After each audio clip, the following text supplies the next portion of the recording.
Bien sûr, il y a de quoi être surpris par notre titre de couverture. Plus précisément par l'adjectif millénaire employé pour qualifier l'aventure de la presse. Certes, Gutenberg a bien inventé le caractère mobile d'imprimerie au milieu du XVe siècle. Mais, c'est Jules César qui lance en 59 avant notre ère les Acta Diurna. Ces placards apposés sur les murs de Rome sont destinés initialement à informer le peuple de Rome des délibérations du Sénat. Très vite, ces publications deviennent le bottin mondain de la noblesse dont les passants, et pas seulement ceux de la plèbe, se révèlent de plus en plus friands.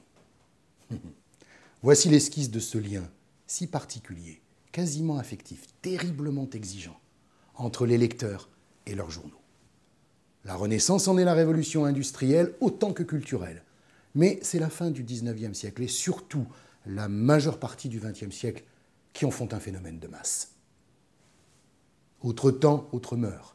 La presse gratuite, financée par la seule publicité, est passée par là. Et surtout, Internet. L'histoire ne dit pas encore si ce nouvel âge numérique est pour la presse économiquement viable. L'histoire ne dit pas non plus si les magazines peuvent d'ores et déjà aller s'inscrire au VVF comme espèce en voie de disparition. En revanche, le passé montre clairement qu'aucun nouveau média n'a supplanté les précédents. La télévision n'a pas supplanté la radio. Pas plus que la toile n'a fait disparaître la télévision.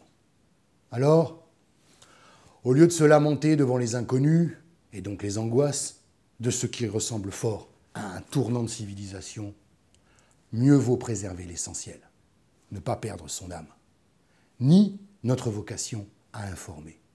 En cherchant, à Historia, à faire du numérique un domaine à défricher pour toucher d'autres publics, notamment les plus jeunes, pour leur transmettre notre passion de l'histoire. 2000 ans après César, l'aventure continue. La presse, un dossier à dévorer ce mois-ci dans Historia.